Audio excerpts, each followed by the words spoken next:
Rise and Shine Legends, this is Radhika. இந்த video என்ன பார்க்க போறோம் அப்படின்னா class 12 maths inside syllabus most important questions பார்க்க போறோம் sum 40. Evaluate the definite integral 0 to 1 dx by root of 1 plus x minus root x. First step சொல்லுங்க. Let I which is equal to integral 0 to 1 dx by root of 1 plus x minus root x. ஓகேவா? இப்போ இதில் நம்ம என்ன பண்ண போகிறோம் அப்படின்னா டினாமினேட்டரில் இருக்கு இல்லையா எக்ஸ்பிரஷன், ஸோ அதோட கான்ஜுகேட்டால் நியூமரேட்டர்லையும் டினாமினேட்டர்லையும் மல்டிப்ளிகேஷன் பண்ண போகிறோம். சரியா? இப்போ என்ன ஆகும்? Which is equal to integral 0 to 1 by root of 1 plus x minus root x. ஓகேவா? Into root of 1 plus x. இதோட கான்ஜுகேட் என்னதுப்பா? இங்கே சென்டரில் மைனஸ் இருக்குது, ஸோ இப்போ ப்ளஸில் எழுதுனா அது பேர் தான் கான்ஜுகேட் இல்லையா?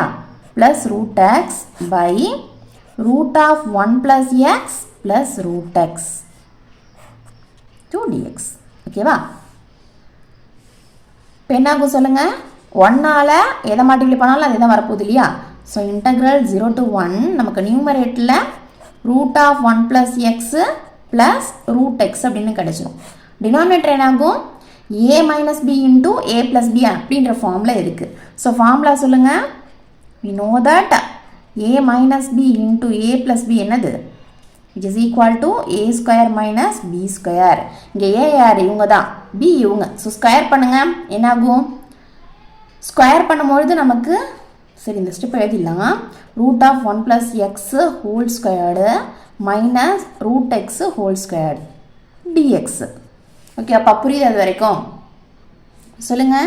Which is equal to integral 0 to 1 numerator அப்படியே தான் இல்லையா? 1 plus x root of 1 plus x plus root x. Denominator என்ன ஆகிடும்? இந்த ரூட்டும் ஸ்கொயரும் கேன்சல் ஆகிடும். ஸோ இங்கே வந்து 1 plus xன்னு இருக்கும். இங்கே மைனஸ் இதுவும் அதே மாதிரி என்ன ஆகிடும்? ரூட் எக்ஸ் ஸ்கொயர் பண்ணும்பொழுது வெறும் எக்ஸ் ஆயிரும். சரியா? dx. இப்போ என்ன ஆகும்? நம்ம வந்து இந்த ப்ளஸ் எக்ஸையும் மைனஸ் எக்ஸையும் கேன்சல் பண்ணிடலாம். ஸோ பையில் 1 வந்துடும். சரியா? அப்போது நம்ம எப்படி எழுதலாம்? அதை 0 to 1 root of 1 plus x plus root x d x அப்படின்னு எழுதிடலாம். சரியா? இதில் வந்து 2 டேர்ம்ஸ் இருக்குது. 2 டேர்முக்குமே வந்து இந்த டெஃபினட் இன்டெக்ரல் 0 to 1 இருக்குது வித் ரெஸ்பெக்ட் டு எக்ஸு. ஓகேவா? இப்போ நம்ம பிரிச்சுக்கலாம். இது தனியாக பிரிச்சுக்கலாம், இல்லை பிரிக்க வேணாம் அப்படியே போகிறதுனாலும் ஓகே தான். சரியா? பட் இதை வந்து நம்ம என்ன பண்ண போகிறோம் அப்படின்னா 1 + x ஹோல் பவர் 1/2ன்னு எழுதிக்க போகிறோம். அதே மாதிரி இதை x பவர் 1/2ன்னு எழுதிக்க போகிறோம். ஏன்னா ரூட்டோட மீனிங் என்னது? பவரில் 1/2 இருக்குது அப்படின்றது தான் இல்லையா? ஸோ மாற்றி எழுதுங்க. Which is equal to integral 0 to 1 + x whole power 1/2 plus x whole power 1/2 dx. இப்போ வந்து ஏன் இந்த மாதிரி சேஞ்ச் பண்ணிக்கிட்டோம் அப்படின்னா எதுக்காகப்பா? ஃபார்முலாக்காக. சரியா? அதாவது இது எந்த ஃபார்ம் அப்படின்னா integral x power n dx அந்த ஃபார்ம். சரியா? ஸோ அதுக்காக என்ன பண்ணியிருக்கோம்? நம்ம சேஞ்ச் பண்ணி எழுதியிருக்கோம். நமக்கே தெரியும் integral x power n dx is equal to x power n + 1 / n + 1 + c. கரெக்டாப்பா? அந்த ஃபார்முலாவை இப்போ அப்ளை பண்ண போகிறோம். ஓகேவா? கிளியரா? ஃபார்முலா சொல்லுங்கள். we know that integral x power n dx which is equal to x power n plus 1 by n plus 1 plus c. இப்போ சொல்லுங்கள். இங்கே நம்ம இன்டகிரேட் பண்ண போகிறோம். ஸோ இதை இன்டகிரேட் பண்ணும்பொழுது எனக்கு என்ன வந்துடும்? 1 plus x பவரில் 1/2 plus 1 அப்படின்னு வந்துடும் இல்லையா? by 1/2 plus 1 ப்ளஸ் இங்கே நான் அதே மாதிரி x பவரில் 1/2 plus 1 by 1/2 plus 1. ஓகேவாப்பா? டெஃபினட் இன்டெக்ரல் லிமிட் வந்து 0 to 1. Lower limit 0, upper limit 1. ஓகேவா? ஸோ இங்கே வந்து ப்ளஸ் சி நம்ம எழுதக்கூடாது. ஓகேவா? So which is equal to 1/2 + 1 என்னப்பா? பையில் 1 இருக்கதா அர்த்தம். ஸோ கிராஸ் மல்டிப்ளை பண்ணால் நமக்கு என்ன வரும்? 1 × 1 1 + 1 × 2 2 by 1 × 2 2 which is equal to என்னது நமக்கு? 3/2. சரியா? ஸோ அப்போ இங்கே என்ன ஆகும் அப்படின்னா 1 + x ஹோல் பவரில் 3/2 வந்துடும், பை இங்கேயும் 3/2 வந்துடும். சரியா?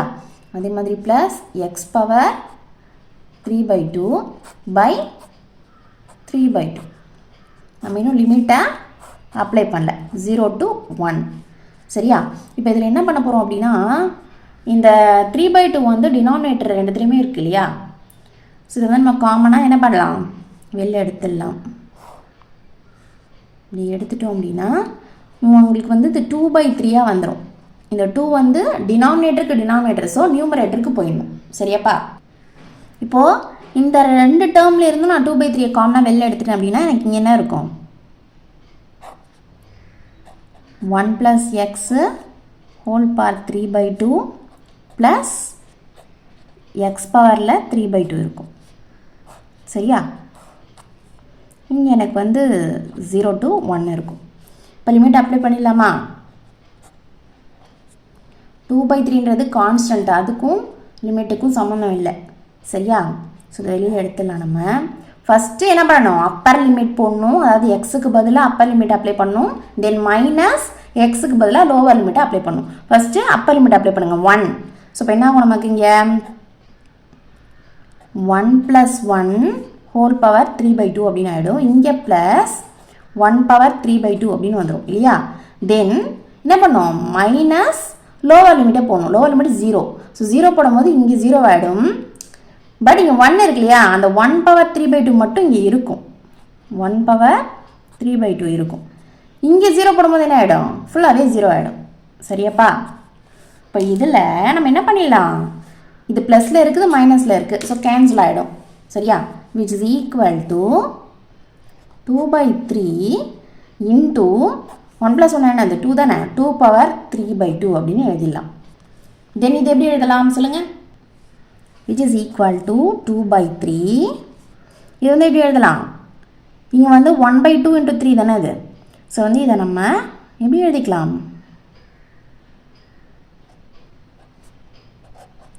√2 ஹோல் கியூப் அப்படின்னு எழுதிக்கலாம் இல்லையா?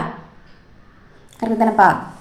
அப்போது which is equal to 2/3 into, so இதுக்கு மீனிங் என்னது, √2 into √2 into √2. கரெக்டா? So which is equal to 2/3. இவங்க ரெண்டு பேரும் சேர்ந்து 2வா வெளில வந்துடுவாங்க. சரியா? இவங்க மட்டும் √2 மட்டும் அப்படியே இருக்கும். இது ரெண்டும் சேர்ந்து என்ன ஆகிடும், நமக்கு 2 ஆகிடும். அப்போது 2 into 2 4 √2/3. இதுதான் நம்மளுடைய I. கிளியராக புரியுதாப்பா? இந்த சம் வந்து உங்களுக்கு கிளியராக புரியுது அப்படின்னா லைக் பண்ணுங்கள், ஷேர் பண்ணுங்கள். டவுட்ஸ் இருந்தால் கமெண்ட் பண்ணுங்கள். மறக்காமல் சேனலை சப்ஸ்கிரைப் பண்ணிக்கோங்க. சரியாப்பா?